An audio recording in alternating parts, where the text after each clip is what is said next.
9h01. A gente volta agora com o TV Mar News e já volta com a participação ao vivo de Viderlan Araújo aqui no nosso programa, trazendo informações a respeito dessas chuvas. Viderlan, qual a situação da nossa capital?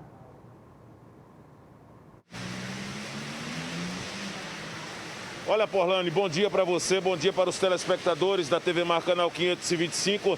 A situação continua muito complicada na manhã desta quarta-feira aqui na capital alagoana, com vários pontos de congestionamento. Esse ponto que aqui a nossa equipe se encontra é um ponto que você conhece bem, que a nossa Mara Almeida também conhece muito bem, e o Francisco Nogueira. Estamos aqui na Gustavo Paiva, que é realmente um dos fluxos que acaba sendo de maior movimentação em dias normais e principalmente quando se tem dias como hoje, de alterações climáticas. Nós estamos exatamente para trazer a informação de uma situação que ocorreu na parte alta de Maceió, já nas primeiras horas desta quarta-feira, em que uma criança de 9 anos morreu soterrada no Ouro Preto, na parte alta aqui de Maceió. A mãe e outros 2 filhos foram resgatados com vida. Essa notícia é triste. Inclusive, nós temos imagens que a nossa equipe de imagem vai mostrar, a nossa direção da casa, exatamente que acabou sendo atingida, né, por uma barreira e aí acabou vitimando essa criança, né, de 9 anos nas primeiras horas de hoje, por conta das fortes chuvas que estão caindo na capital alagoana. Parte desta casa acabou desabando e uma mãe e os 3 filhos ficaram soterrados. Essa situação, inclusive, veio a confirmação minutos depois da morte de uma criança. A criança veio a óbito e essa situação traz para todos nós aqui uma tristeza, uma profunda tristeza diante dessa situação que já foi noticiada desde as primeiras horas desta quarta-feira. O menor tinha apenas 9 anos e não resistiu aos ferimentos, Porlane Santos, e veio a óbito. Já a mãe dele, ele foi inclusive identificado, o menor que veio a óbito, como João Pedro, né, de 9 anos. Já a mãe dele, de 42, e outros 2 filhos, um de 16 e outro de 19 anos, foram resgatados por populares sem ferimentos graves, sendo socorridos em seguida pelo Corpo de Bombeiros Militar, que foi acionado para a realização da ocorrência. Uma barreira próxima à casa desabou, segundo informações, devido às chuvas vindo a atingir este imóvel, que teve sua estrutura danificada. João Pedro estava em seu quarto quando parte dele veio abaixo, não conseguindo o menor se desvencilhar da cama, e ele foi a óbito antes mesmo dos primeiros socorros. A informação que nós recebemos é que neste exato momento, uma equipe do Serviço Móvel de Urgência, o SAMU, já inclusive encaminhando a mãe e outros 2 irmãos do jovem João Pedro para centrais de atendimento. E outras informações também é que existe a presença já da Defesa Civil no local para poder dar encaminhamento e realizar todos os estudos técnicos para poder avaliar se essa situação, em termos deste imóvel, pode provocar riscos também estruturais em outros imóveis da região. É a notícia triste que nós falávamos ontem na primeira passagem ao vivo do programa TV Mar News, Porlane. Por conta das chuvas, redobrada a atenção e uma tragédia nas primeiras horas desta quarta-feira que acabou aí levando a óbito o jovem João Pedro, a criança de 9 anos no Ouro Preto, o que nos deixa aqui bastante tristes diante desta situação. Falando, Porlane, de outro aspecto nesta sequência e participação nossa aqui no TV Mar News, já dá para perceber aqui no fundo, né? A quantidade de veículos, trânsito intenso na capital alagoana, com fortes chuvas que estão caindo aqui na manhã desta quarta-feira na nossa capital. Tudo dentro de uma presença e previsibilidade que nós já anunciávamos desde o início da semana, com um alerta que foi emitido através da Secretaria de Meio Ambiente e de Recursos Hídricos, a SEMAR, a respeito dessas fortes pancadas de chuvas, com a previsão de maior intensidade entre segunda e hoje, quarta-feira, na região Nordeste. Porlane Santos, daqui a pouco nós vamos voltar de outro ponto da cidade para trazer mais informações ao vivo, ainda hoje no programa TV Mar News. Muito obrigada, Viderlan. Infelizmente, né, a chuva causando transtornos aqui na nossa capital e a gente, infelizmente, teve aí essa morte dessa criança de 9 anos de idade. É a vulnerabilidade ainda social que, infelizmente, deixa famílias morando em situações de risco, né? E vale lembrar, gente, que deve ainda continuar chovendo no dia de hoje. O tempo melhora na segunda metade do dia, porém ainda haverá algumas pancadas de chuva aqui em Maceió. Infelizmente também o tempo vem mudando, inclusive a nossa quadra chuvosa, né, que geralmente se registra a partir da segunda quinzena de abril, foi antecipada. E aí a gente só pede para que a Prefeitura de Maceió se organize e dê condições de segurança a essas pessoas que moram em situação de vulnerabilidade, ok? Olha só, o vereador Luciano Marinho é um dos representantes de Maceió com atuação na parte alta aqui da capital. E hoje ele conversa com a gente sobre os projetos que tem desenvolvido. A gente fala aqui dessas cobranças. Luciano, seja bem-vindo aqui ao TV Mar News. A gente fala aqui dessas cobranças. É sempre tão bom a gente poder receber aqui no nosso estúdio representantes da população que estão à frente fazendo aí essa barreira para que a gente possa, de fato, ser ouvido, né? Eu queria que você pudesse falar um pouco sobre tantos esses projetos que você já desenvolveu, inclusive pelo crescimento populacional nos últimos 20 anos. Bom dia. Olha, eu quero primeiro agradecer pela oportunidade, né, de poder estar aqui falando à população de Maceió acerca do nosso mandato e das ações que temos desenvolvido através dele.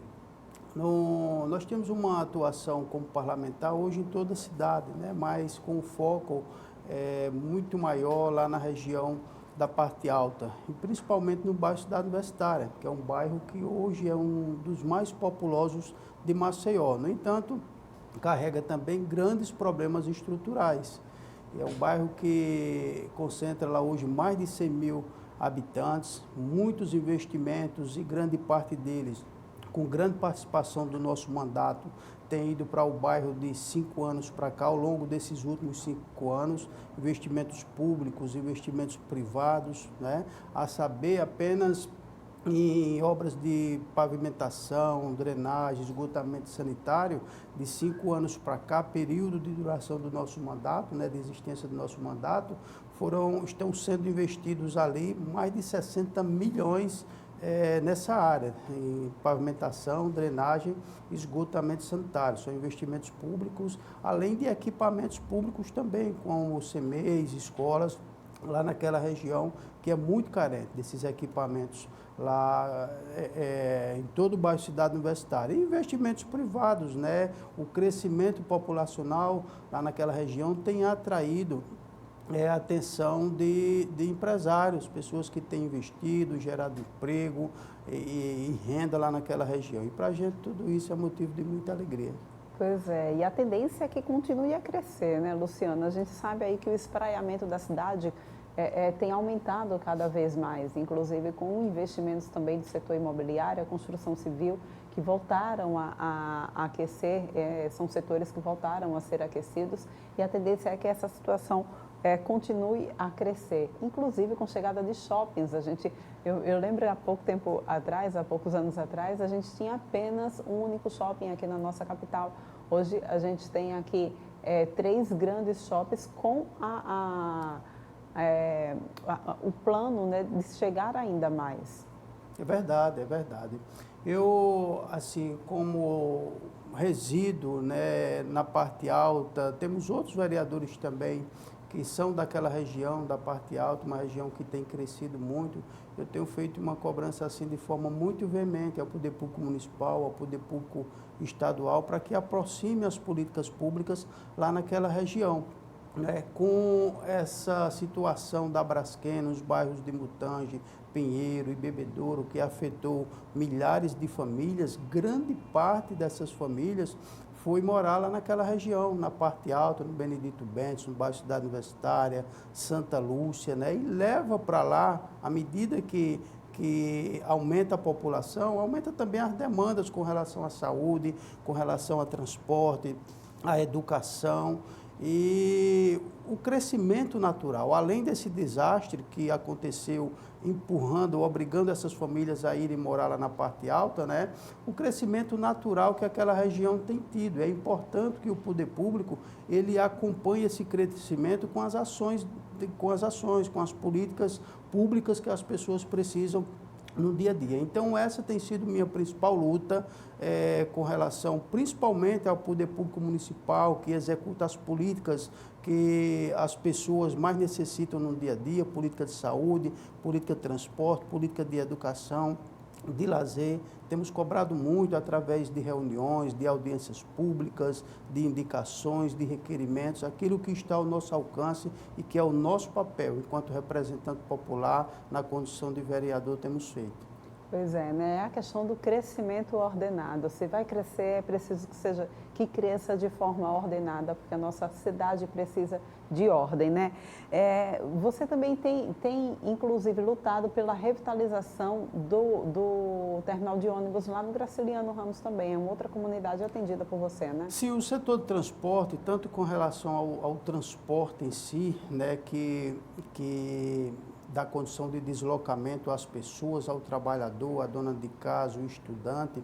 Os terminais de ônibus, não apenas naquela região, Graciliano, Village, mas está precário, sucateado. Eu tenho visitado em várias comunidades, vários terminais de vários bairros, principalmente na parte alta, e a gente vê que não tem estrutura nenhuma, nem para os usuários, nem para os trabalhadores. Se você vai no terminal de ônibus no Village Campestre 2, a parte coberta parece que você está exposto à chuva ali, tá no meio da rua. Você vai ali no Gama Lins, por exemplo, os profissionais, motoristas, cobradores, eles utilizam como terminal, como cobertura para eles, como abrigo, uma cobertura, um todo de um supermercado. Então, tudo isso é um grande absurdo, né? É preciso que o poder público, a gestão municipal, através da SMTT, possa ter um olhar assim, mais carinhoso com relação a essa situação de transporte. Esperava-se que, com o advento do edital, fosse melhorar o transporte público em Maceió, fosse melhorar os terminais, dando mais comodidade aos usuários e aos trabalhadores, mas, pelo contrário, né? A cada dia que passa, o setor vem se tornando sucateado, as pessoas reclamando, as pessoas exigindo, cobrando melhorias. E a gente vê que não tem tido essa melhoria, essa atenção com relação ao transporte público não tem tido. Espera-se ainda, né, a gestão, o prefeito JHC está apenas no início, uma gestão muito dinâmica, tem vontade de melhorar em todos os setores, que a gente possa avançar muito também no setor de transporte, que é carente e as pessoas têm cobrado muito. A gente sabe que, além do senhor, existem também outras lideranças que atuam na região alta da nossa capital, mas a gente continua sempre vendo, inclusive mostrando aqui no TV Mar News, os problemas que aquela região tem, infelizmente persistem, né? O que é que falta ao seu ver? O que é que falta para que a parte alta da nossa capital seja vista como, por exemplo, a parte baixa aqui? O que falta é um olhar mais carinhoso por parte do poder público, né? Olha, domingo eu estive no Shopping Pátio, moro lá bem próximo, e o Shopping Pátio você vai ali dia de sábado, dia de domingo, a praça de alimentação, por exemplo, tem determinados momentos ali do dia, da tarde, da noite, que você não encontra uma mesa desocupada para você ficar ali com a sua família, porque o único meio de lazer para quem mora na parte alta é o Shopping Pátio, né? E as pessoas, muitas vezes, as famílias naquelas comunidades mais carentes, principalmente, não têm condições sequer de pagar um transporte para descer para a parte baixa, para buscar um lazer na parte baixa. Então, assim como eu frisei há pouco, tem crescido a população lá naquela região, é preciso que os investimentos públicos, principalmente, né, de saúde e opções de lazer para toda aquela região, do Climambom, do Santa Lúcia, do Benedito Bentes, do bairro Cidade Universitária. Olha, você tem uma ideia, o bairro Cidade Universitária, de 6 anos para cá, com aqueles novos conjuntos, grandes jardins ali por trás do Eustáquio Gomes, recebeu de 6 anos para cá mais de 40 mil habitantes. Pois é, um número e muito grande. O transporte público é o mesmo, a saúde é o mesmo, não se construiu nesse período um equipamento de saúde, não se construiu nesse período uma escola sequer, não se construiu nesse período uma praça. Então, o que já era ruim, o que já não atendia a contento, a população que existia, você imagine com esse inchaço populacional que houve ao longo desses 4, 5, 6 anos. Então, o que era ruim se tornou ainda pior. E a gente tem cobrado muito e é preciso que haja um esforço grande da parte do poder público para que a gente possa, num curto espaço de tempo, recuperar aí todo esse tempo perdido e levar mais dignidade para toda aquela população. Com certeza. Luciano, muito obrigada pela tua participação aqui no TV Mar News. A gente volta a se encontrar em outra oportunidade. Eu que agradeço a oportunidade. Bom dia. A gente vai agora para um rápido intervalo. Volta daqui a pouquinho trazendo mais informações para vocês. Mas já já.